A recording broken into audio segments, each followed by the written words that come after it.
Continue our conversation on homelessness now. It's estimated one unhoused person dies just about every 5 days here in Sacramento County. That's according to the Sacramento Regional Coalition to End Homelessness.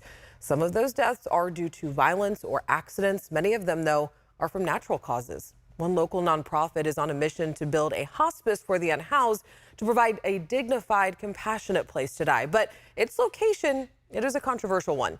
Becca Habecker joins us to explain. Alex, Joshua's House is the name of the homeless hospice in the works. ABC 10 has been covering the plans for this project for years now. It's close to beginning construction, but the location is directly across the street from an elementary school that serves mostly diverse, low-income families. And parents and neighbors say it's a bad location for a homeless hospice.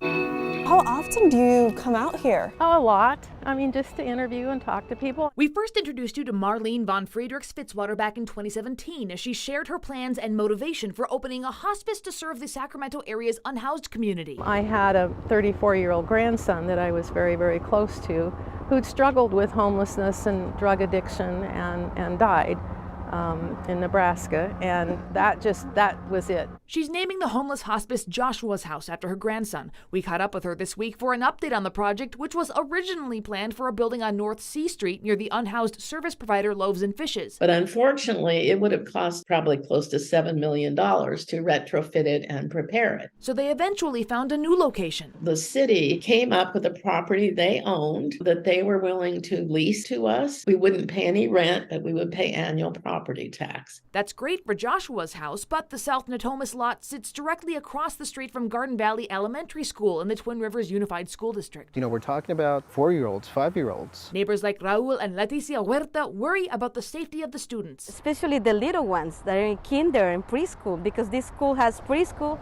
and kindergarten. They're members of the South Natomas United Neighborhood Association, which opposes this location for the site of Joshua's House. This community is already doing a lot to try to assist low-income households and the homeless. And yet they keep pushing these types of projects in our neighborhoods. This community is a low-resource, majority-minority community. They say they're in favor of a homeless hospice, just not here. We're not talking about stopping the project. We're talking about just moving locations to better make the project successful, to better protect our youth, because that's what we deserve. It's about equality for our kids and equity for our community. In a rare move, Twin Rivers Unified School District has formally come out opposing this location as the site for the homeless hospice, passing a resolution last July stating their concerns about student safety. Rebecca Sandoval is the Twin Rivers trustee for this area. Would you put a liquor store across the street, a cannabis facility across the street? During hospice, people use morphine, fentanyl.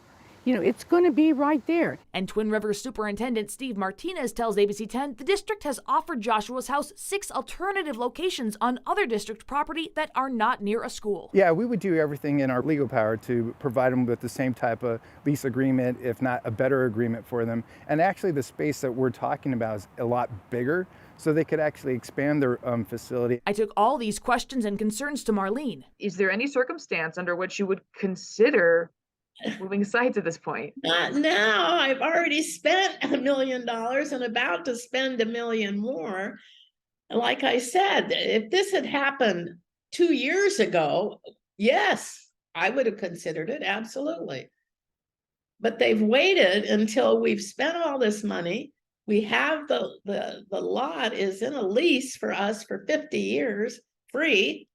I mean, I can't walk away from all of that. She says the facility will be run by YOLO Cares, a Davis-based hospice. It will serve 15 terminally ill, unhoused individuals referred by hospitals, no walk-ins.